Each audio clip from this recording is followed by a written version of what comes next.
The Battle of Yamamah took place at the time of Abu Bakr's Caliphate to eliminate the threat of Musaylimah al-Kadhdhab.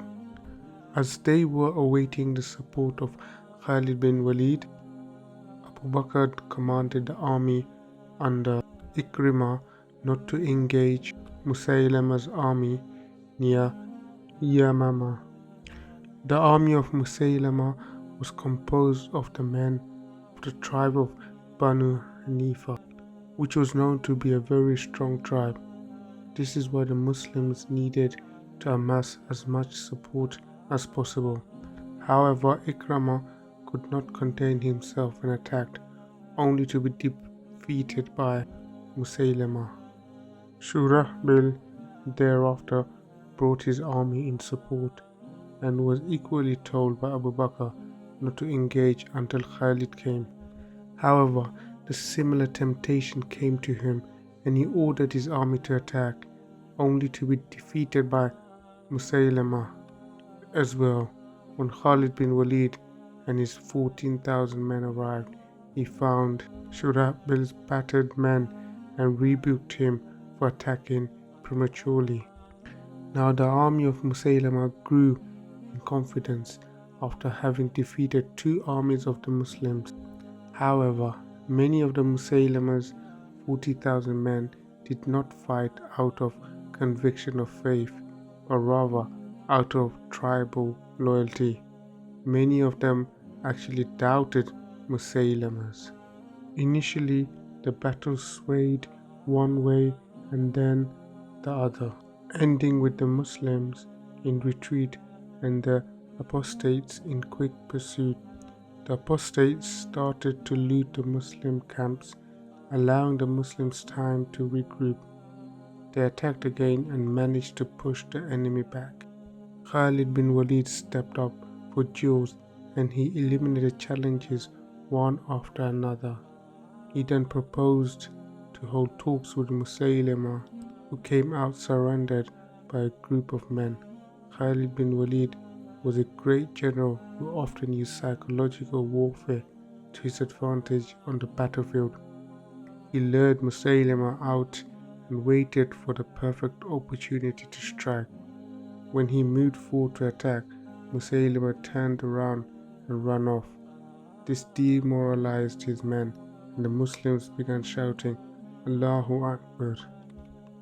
The Muslims attacked in full force and caused the apostates to flee and fortify themselves in the castle. The apostates angrily asked Musaylimah where the victory was and where were the miracles he promised them. He replied saying, Fight in order to defend your honor and noble lineages. As for religion, there is no religion. The walls were impenetrable and the Muslims were stumped as to how to put an end to this. Then an old companion who was known to be very adventurous and daring proposed something. His name was Bara ibn Malik. He told his comrades to throw him over the wall, and once over, he would loosen the gates and let the Muslims through. Initially, Khalid refused to allow this, but in the end, the plan was accepted. He was thrown over the wall, and in some miraculous feat, he managed to loosen the bolts to the gates. The Muslims poured through the narrow gate. Many are aware of the story of Waaz, the Abyssinian slave who was granted freedom by Hind ibn Utbah after killing the uncle of the Prophet ﷺ, Hamza, at the Battle of Uhud. He was an expert spearsman and practiced this method to perfection in the hopes of attaining his freedom.